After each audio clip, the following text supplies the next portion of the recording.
কেমন আছেন সবাই?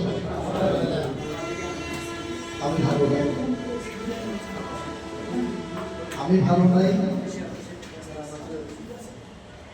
আসলে পৃথিবীও সন্তান যে যন্ত্রণা যে জ্বালা, এটা বোঝানোর মতো। আমি আজকে পিতৃত্বের দাবিতে থেকে আজকে যে জায়গাটা এসে দাঁড়িয়েছি, আসলে এটা আমার জন্য কষ্টের ছিল। আপনাদের সাথে আমি সেদিনও বলেছিলাম যে আপনাদের সাথে আমার দেখা হবে প্রতি সপ্তাহে শুক্রবার আসলেই মনটা কেমন যেন করে ওঠে। সারাদিন অক্লান্ত পরিশ্রম করি, সকাল 8টায় এসে দাঁড়াই এখানে ক্লাস। সারাদিন ক্লাস করার পরেও সন্ধ্যায় যখন আপনাদের চেহারাগুলো দেখি, মনটা আবার ভরে ওঠে, আবার নিজেকে চাঙ্গা করে তুলি, প্রফুল্ল চিন্তা আপনাদের সাথে কথা বলি। তো হয়তো আবার নতুন বেঞ্চ আসবে, নতুন মুখ আসবে, আপনাদের এই চ্যানেলগুলো তো আমি হারিয়ে ফেলব। এখন যেভাবে প্রতি সপ্তাহে যোগাযোগ ছিল, হয়তো এভাবে থাকবে না। তবে আমি আপনাদেরকে বলি, এই প্রফেশনে একটা যোগাযোগের প্রফেশন। আমি আপনাদের কথার সাথে আমি একমত না।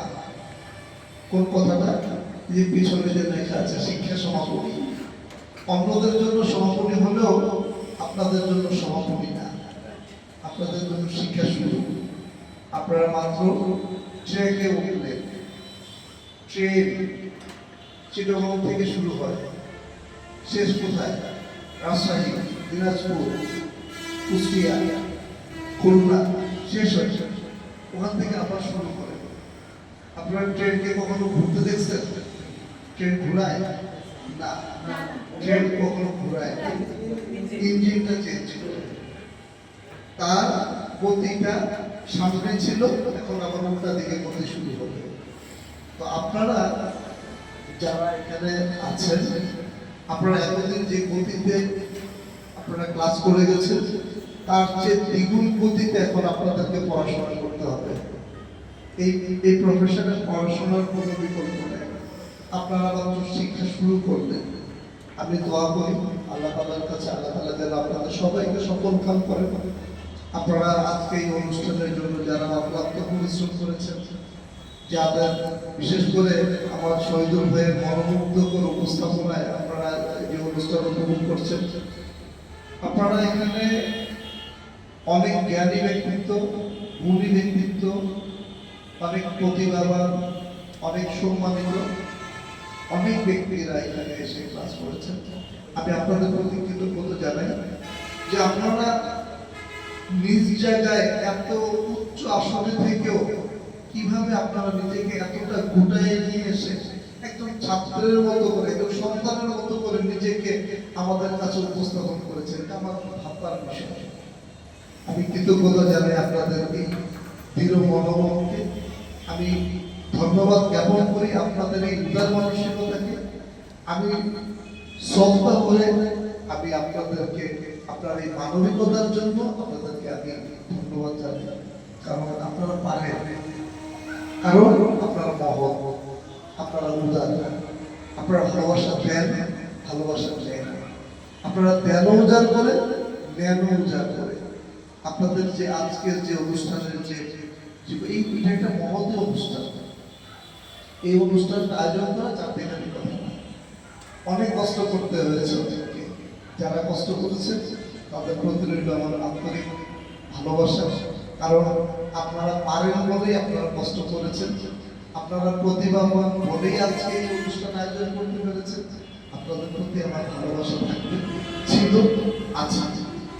আমি যে কথাগুলো আপনাদেরকে বলছি, আসলে এই চলার পথে আপনারা, আমি বলেছি যে আপনারা অনেক জ্ঞানী গুণী ব্যক্তিত্ব আমাদের এখানে আছে, কিন্তু আপনারা নিজেদেরকে কখনো সেভাবে উপস্থাপন করেন। আপনারা সন্তান হিসেবে এখানে উপস্থাপিত হয়েছে, আপনারা স্টুডেন্ট হিসেবে এখানে উপস্থাপিত হয়েছে, কারণ আপনাদের প্রত্যয় ছিল আপনারা কিছু শিখতে চান, আপনারা নিজের জন্য কিছু করতে চান, পরিবারের জন্য কিছু করতে চান, সমাজের জন্য কিছু করতে চান। করার তো অনেক ওয়ে আছে, কিন্তু এই যে আমরা শুনেছি যে একজন অসুস্থ রোগীকে দেখতে গেলে অনেক সওয়াব হয়, সেই জায়গায় আপনারা অসুস্থ রোগীকে সেবা দিবেন, তো কত মহৎ কাজ। চিন্তা করে দেখেন, আল্লাহ তাআলা কি করে, আগে ডাক্তারদেরকে নিয়ামত দান করেন, এই ডাক্তারদের মাধ্যমে অসুস্থ রোগীদেরকে তিনি সেবা মন্ত্রণ করেন।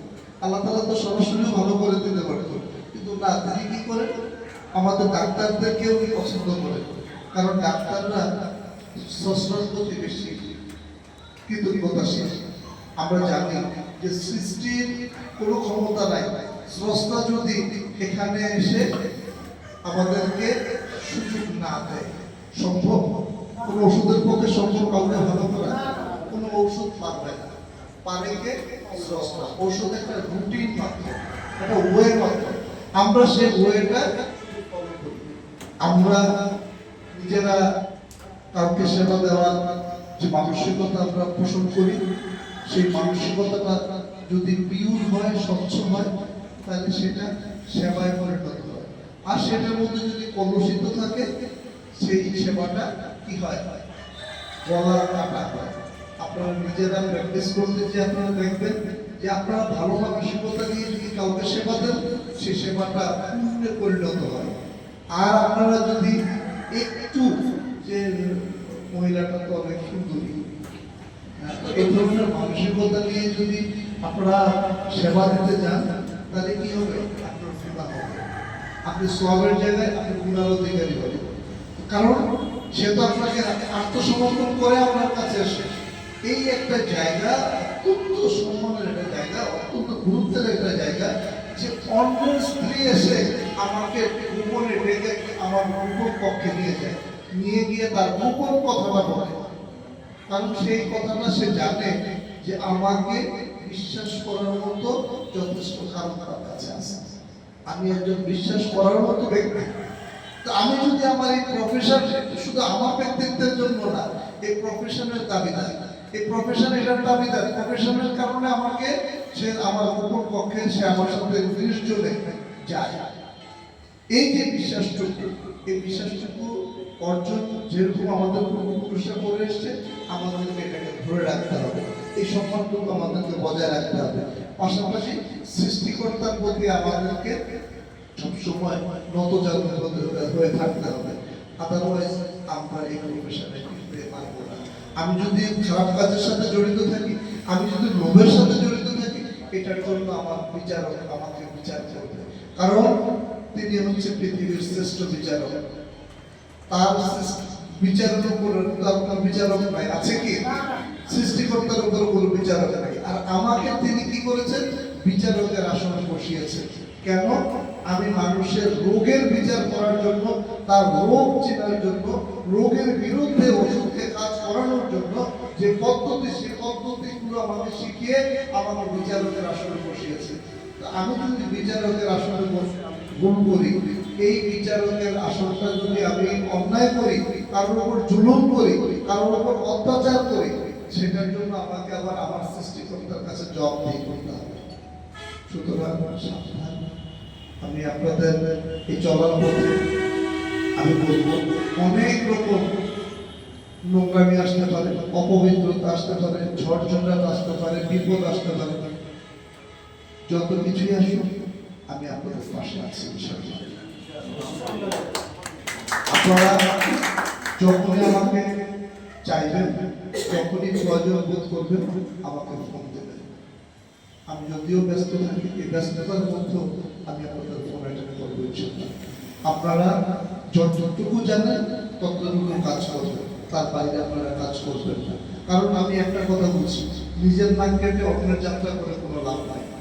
আমি যতটুকু জানবো আমি ততটুকু করবো। আমি ভুল করে যদি কাউকে ক্ষতি করি, এটার জন্য সে কি করে আমাকে সাফারান করাবে, আমার পরিবার পরিজনদেরকে সাফারান করাবে, তাহলে আমি কেন অন্যের জন্য আমি আমার পরিবার পরিজনদের উপরে আমি সাফারান হইতে যাব? আর আমার দ্বারা যদি কেউ অনেক ভালো হয়ে যায়, সে কি আমাকে নিয়ে মাইকিং করবে যে অমুকের দ্বারা আমি ভালো হয়েছি? সুতরাং আমার যে ক্ষমতা, আমার যে local medical assistant and family planning এর যে ক্ষমতা আছে, আমি সেই ক্ষমতা কিন্তু আমি স্টে করব, তার বাইরে আমি যাব না। তারপরে যদি প্রয়োজন করে আমি আছি, সময় আছে, আমাদের আছে, আপনারা আমাদের সহযোগিতা দিবেন। আমাদের সহযোগিতা যদি আমরা ব্যর্থ হই, কারণ সব রোগী যে আমার কাছে ভালো হবে, আমার পরামর্শ ভালো হবে তা তো না। তারপরে আপনারা কি করবেন, আপনাদের রোগীদেরকে আপনাদের যে আমাদের যে ইমিডিয়েট সিনিয়র আছে, যেমন থানা স্বাস্থ্য কমপ্লেক্স আছে, মেডিকেল কলেজ হাসপাতাল আছে, আমরা সেখানে আমরা আমাদের যে কমিউনিটি মেডিসিন যেটা আমরা আমাদের কমিউনিটিটাকে কি করবো, আমরা যেন গ্যাপ না থাকে সেটাকে আমরা ফিল আপ করবো। আমি আমার সিনিয়রের কাছে পাঠাবো, আমি হসপিটালের পেশেন্ট হলে আমি হসপিটালে পাঠাই দেবো। যেমন আমরা গাইনোকোলজিতে আমরা পড়েছি, সার্জারিতে আমরা পড়েছি কোন কোন রোগীকে হাসপাতালে প্রেরণ করতে হবে, মনে আছে না আপনাদের? আমরা সেই অনুযায়ী, সেই রুলস অনুযায়ী ফলো করবো। আমার একটা সার্টেন টাইমে যখন আমাদের জ্ঞানের ঝুঁকিটা বেড়ে যাবে, আমাদের অভিজ্ঞতা যখন অনেক বেশি হবে, রোগ সম্বন্ধে যখন আমরা বেশি জানবো, যখন বেশি কাজ করবো, অবশ্যই বেশি জানবো, আস্তে আস্তে জানতে থাকবো। কারণ আমরা বিভিন্নভাবে শিখে থাকি, দেখে শিখি, থেকে শিখি, আটকে গিয়ে শিখি, তাই না? এই শিক্ষার মধ্যে আমরা যখন শিখতে একটা পর্যায়ে যাবে, তখন অনেক বড় বড় ধরনের কাজও আপনাদের পক্ষে সম্ভব। তবে কোনো সার্জিক্যাল অ্যাক্টিভিটিস আপনারা যাবেন না, আপনাদের জন্য কোনো সার্জারি বৈধ না। আপনাদের জন্য জাস্ট কি প্রেশার দেখা, পালস দেখা, আইভিআইএম ইনজেকশন দেওয়া, সেলাই করা, সেলাই কাটা, ড্রেসিং করা, জ্বর মাপা, তারপরে এডিমা বা শোক দেখা, তারপরে হচ্ছে অ্যানিমিয়া বা রক্ত স্বল্পতা দেখা, তাই না? এগুলোই তো আপনাদেরকে শেখানো হয়েছে। ফার্স্ট এড বলতে যেটুকু, সেটুকু কাজ আপনারা করবেন, তার বাইরে যাওয়াটা আপনাদের জন্য সুনিশ্চিত হবে না। তবে রোগের ক্ষেত্রে আপনারা যদি না বুঝেন, আপনারা অবশ্যই আমাদের সাথে যোগাযোগ করবেন। আর আমি গর্বের সাথে বলতে পারি, আমাদের এই প্রতিষ্ঠান সরকার কর্তৃক স্বীকৃত একটা প্রতিষ্ঠান, বাংলাদেশ কারিগরি শিক্ষা বোর্ড কর্তৃক স্বীকৃত একটা প্রতিষ্ঠান। আমি যতদিন বেঁচে থাকবো, আমাদের প্রতিষ্ঠানের হাল একজন যেই ধরুন এই প্রতিষ্ঠান থেকে যাবে, আপনারা গর্বের সাথে আপনারা আপনাদের পরিচয় ক্যারি করতে পারবেন। আমাদের অনলাইনে আপনাদের নাম, আপনাদের পাশের সব, আপনাদের পেজ নাম্বার আপনারা পেয়ে যাবেন। ইচ্ছে করলে অনলাইনে আপনারা সার্চ দিয়ে আপনারা আপনাদের রেজাল্ট আপনারা পেয়ে যেতে পারেন। আপনাদের সার্টিফিকেট প্রদান অনুষ্ঠানে আজকে আমি সার্টিফিকেট দিব local medical assistant and family planning. আমাদের এখানে diploma medical assistant and family planning এর 1 বছরের শর্ট কোর্স আছে। তো আপনারা যদি আর 4 মাস 4টা সাবজেক্ট, আপনারা যদি 4টা সাবজেক্ট করেন, আপনারা সেই diploma medical assistant family planning এর সার্টিফিকেটটা আপনারা অর্জন করতে পারেন। আমাদের এখানে একজন গাইনোকোলজিস্ট আছে, যিনি আমাদের এখানে মা ও শিশু স্বাস্থ্যের উপরে বিশেষ ট্রেনিং করিয়ে থাকেন 3 মাসের। আমাদের কাছে সেই ব্যবস্থাটা আছে। আমাদের এখানে ভেটেরিনারি 6 মাসের যে শর্ট কোর্স আছে সেটা আছে। তারপরে ভেটেরিনারি বাংলাদেশ কারিগরি শিক্ষা বোর্ড কর্তৃক যে কারিকুলাম কর্তৃক সেটা ডিউরেশন 1 বছরের, সেটা আমাদের এখানে আছে। আমরা জুন থেকে জুন পর্যন্ত এই সময়টা আমরা এখানে জুন মাসে এসে আমরা ভর্তি দিতে পারি। আমাদের জুলাইতে আমাদের ক্লাস শুরু হয়ে যায় সরকারি কারিকুলাম অনুযায়ী। তো আপনারা গর্বের সাথে এটুকু বলতে পারবেন যে আপনারা একটা বৈধ প্রতিষ্ঠানের সাথে আপনারা সংযুক্ত ছিলেন। তো আপনারা এখানে যারা এসেছেন, আপনারা সবাই অনেক লার্নেড। আমাদের এই জায়গাটায় আমরা সবসময় সরকারি বিভিন্ন সংস্থার নজরে থাকি, কারণ খুব নিকট একটা প্রতিষ্ঠান।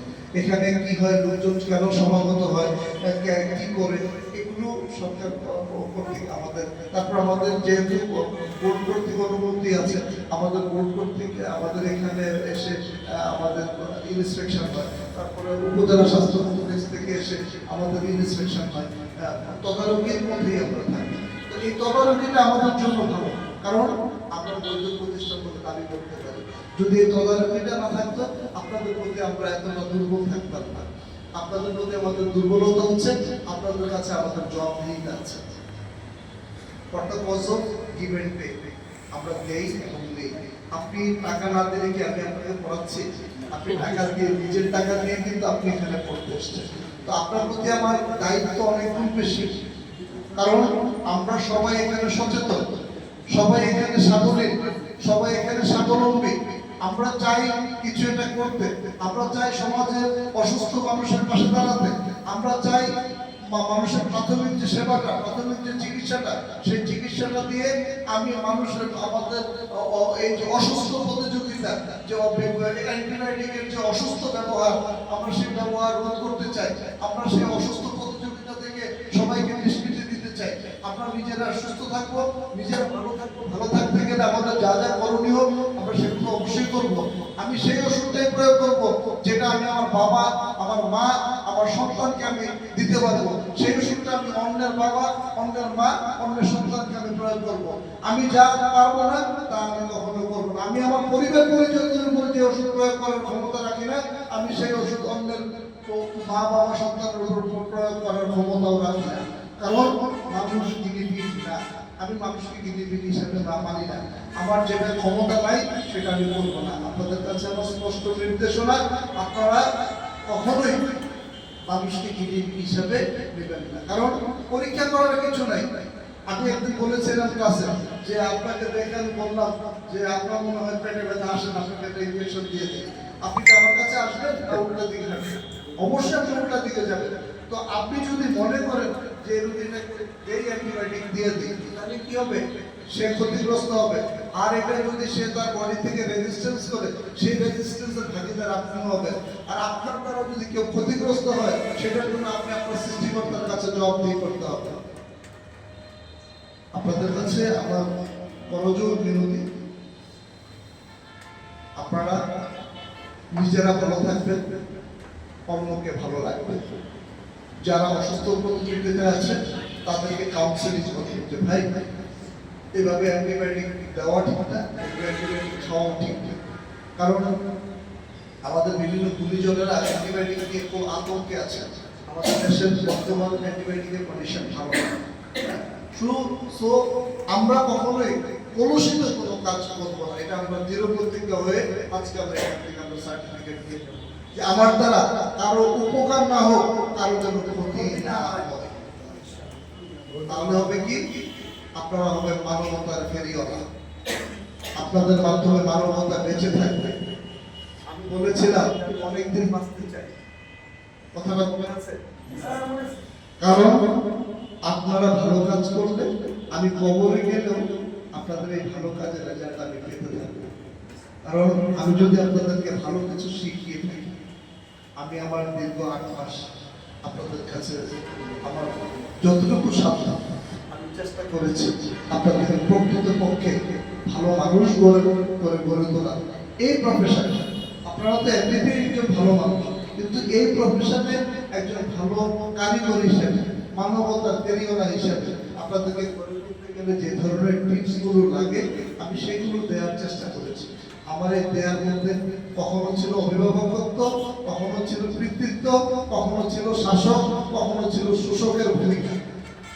আল্লাহ রাস্তায় আপনারা আমাকে ক্ষমা করবেন, কারণ আমি আমার নিজের জন্য না হলেও আপনাদের কথা চিন্তা করে হলো আপনাদের উপর আমি শাসন করেছি, শোষণ করেছি। আপনারা অনেকে মনোক্ষুণ্ণ হতে পারেন, আপনারা অনেকের মনোকষ্টের কারণ আমি হতে পারি। অবস্থা আপনারা আমাকে ক্ষমা দৃষ্টিতে দেখবেন, কারণ আমি আমার জন্য করিনি, আমি আপনাদের জন্য করেছি, আমি আমার সন্তানদের জন্য করেছি। আর এটা আমি যেন করতে পারি, আমার জন্য আপনারা দোয়া করবেন। আপনারা, আপনাদের প্রতি আমার অগাধ ভালোবাসা, বিশ্বাস।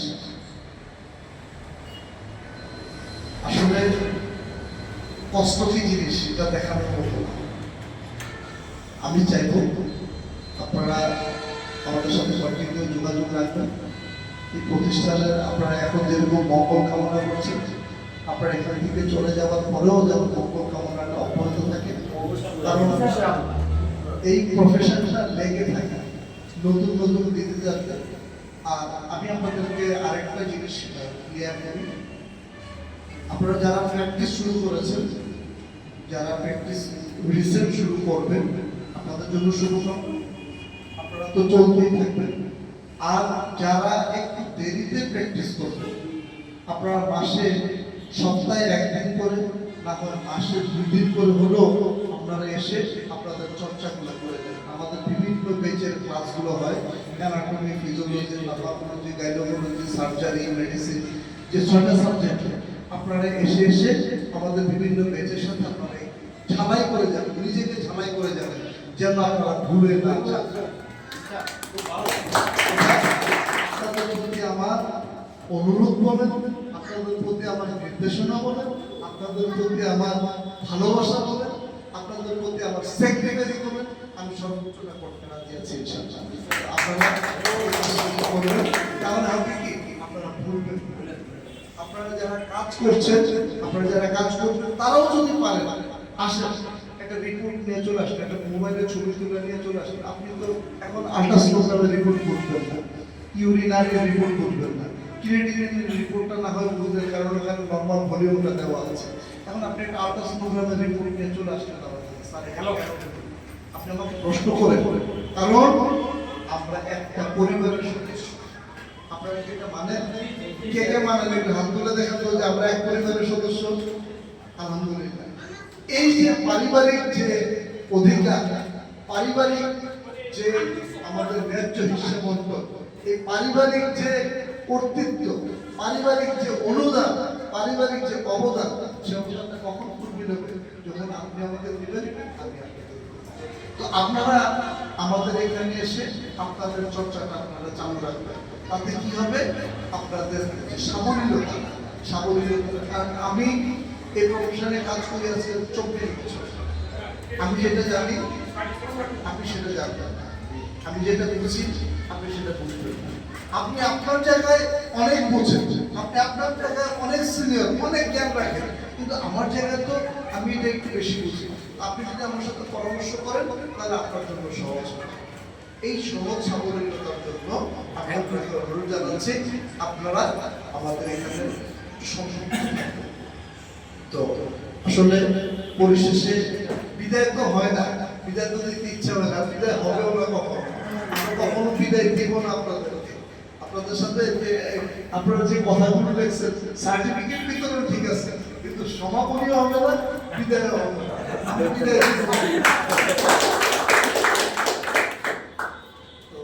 আপনাদের সবার সুস্বাস্থ্য কামনা করি, আপনাদের পরিবার পরিজনদের সুস্বাস্থ্য কামনা করি, আপনাদের অর্থনৈতিক সচ্ছলতা কামনা করি, আপনাদের স্বাবলম্বিতা কামনা করি, আপনাদের সম্মান সম্মত রাখেন। আপনি আপনার মাথা, আপনি আপনাকে এগিয়ে নিয়ে যান অনেক দূর। আপনারা আমাদেরকে ফিউচার মেডিকেল ভেটেরিনারি ইনস্টিটিউটের সুনাম আপনাদের মাধ্যমে দিক ছড়িয়ে দিবেন। আর আপনারা যখন কাজ করবেন তখনই তো ফিউচার মেডিকেল ভেটেরিনারি ইনস্টিটিউটের সুনাম আপনারা। তো আমরা আপনাদের সবার সাথে একসাথে চলতে চাই। আর যদি কখনো শুনেন যে জাহাঙ্গীর সাহেব মারা গেছে, আমার জানাজায় অংশগ্রহণ করবেন, এটা আপনাদের জন্য আমার অনুরোধ করল। আপনারা যদি কখনো আপনাদের ইনশাল্লাহ আমাকে সহযোগী করবেন, আমি মেসেজ করে ইনশাল্লাহ আমি আপনার পাশে যেতে পারবো।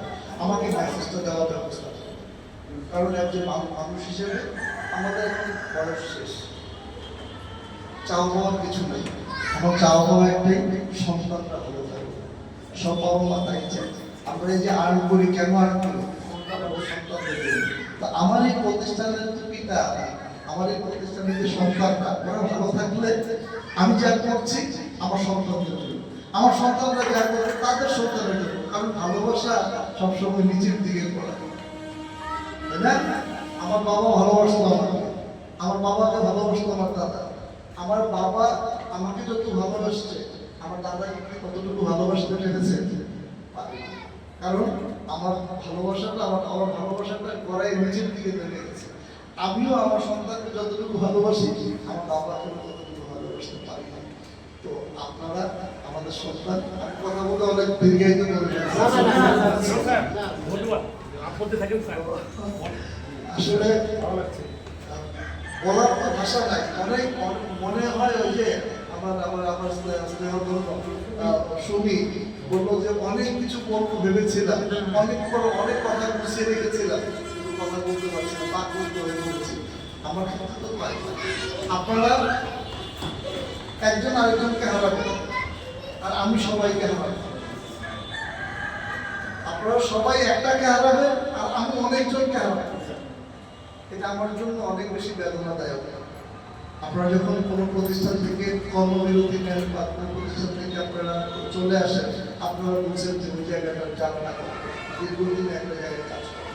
তো আপনারা, আমি, আমার পরিবার, এবং আমার পরিবার বলতে আমার মুহিব সাহেব আছেন, মুহিব সাহেবের পরিবার আছে, আমরা একটা পরিবার, আপনারা যারা আছেন আপনারাও একটা